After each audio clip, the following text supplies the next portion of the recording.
Sa gitna ng ingay at bilis ng lungsod, may mga lugar pa rin sa Maynila na kaya magpahinga ang isip at puso. Tara, samahan niyo ako sa isang bike ride, ang puso ng kasaysayan mula sa Luntiang Tagpuan hanggang sa makasaysayang pader. Ang weird na ito, may mga tanda dito 1981. Kaya mga bricks na yan. Pero pag binaliktad mo, pwede siya maging 1861. Ang weird, ano ba talaga? 1861 or 1981? Ako si Renz, at ito ang Biyahe ni Renz. Kumukunti na talaga yung mga lumalabas sa sasakyan Grabing init. Stress ng hapon. Buko muna tayo bago ito tuloy. Grabe, uno-uno nga ako. Ayun tayo ngayon sa UP Techno Hub Bike Trail. Nalala ko ng pandemic. Ganda na itong kulay na to. Pakinang-kinang na reddish pink. Hindi na pabayaan na siya ng konti Bubura na yung kulay. Pero sarap pa rin dumaan dito. Napaka-presko dahil kaliwat kanan natin puno. Siyempre malayo na rin tayo sa mga sasakyan na mabibilis. Diretso lang to hanggang Pilcoa.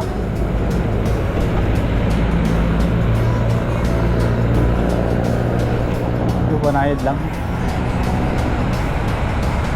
Nasa kanan natin yung signage ng UP Techno Hub.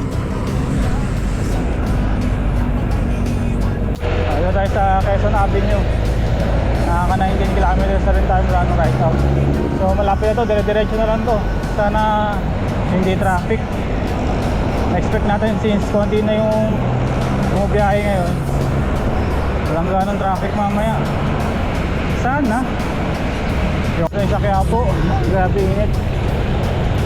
4:33 ng hapon, hindi tayo abot sa Arroceros Park na yun Hanggang 5 PM lang yun Pero magbaba na lang din yan dyan. Malapit na. Check natin sana makaabot tayo. Kung hindi, pumunta na tayo ng Intramuros mamaya. May nag-arali pala dito. At madalas ko pong nakakasama si Lian, si Kiko, at si Congressman Paulo Marmolina.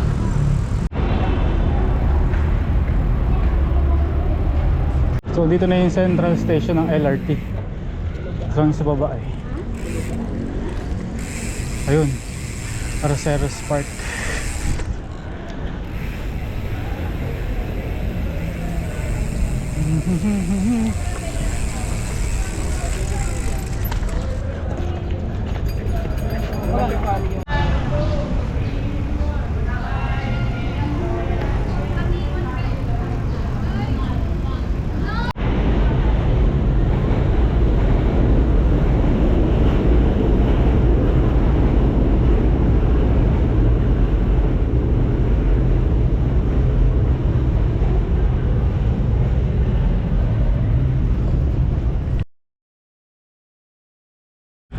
Dito tayo ngayon sa Arroceros Forest Park. So buti nakaabot tayo, 10 minutes na lang bago sila magsara. Hanggang 5 PM lang pala to.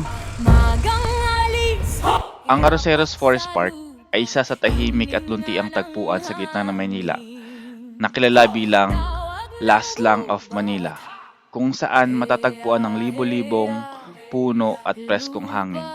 Yung pathway niya parang mga maze na paikot-ikot na ganito.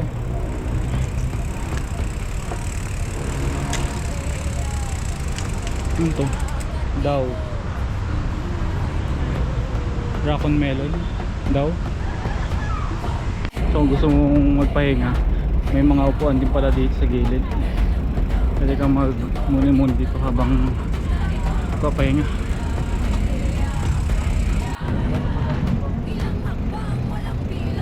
Magandahan dito, may view ka pa ng river. Yung Pasig River to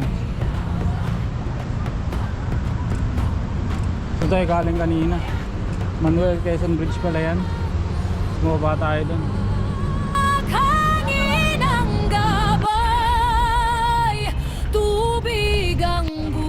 So may mga koi fish pala sila dito. Ang lalaki.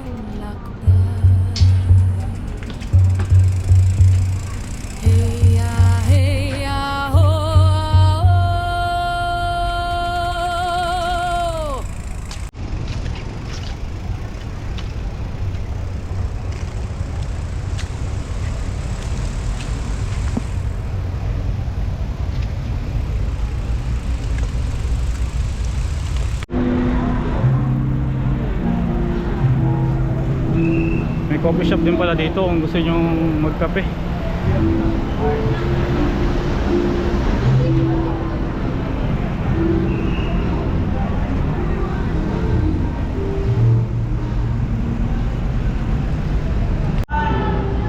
Okay sana magpicture dito sa Alabas Arroceros na to. Kaso nga lang hirap nyo, no? May basura, may picture kang ganyan, no? Malaki siyang plaza. Susunod sa biyahe nila. Sa ilalim may ano, parang may mga ano to, kulungan. May mga gate sa ilalim, yun.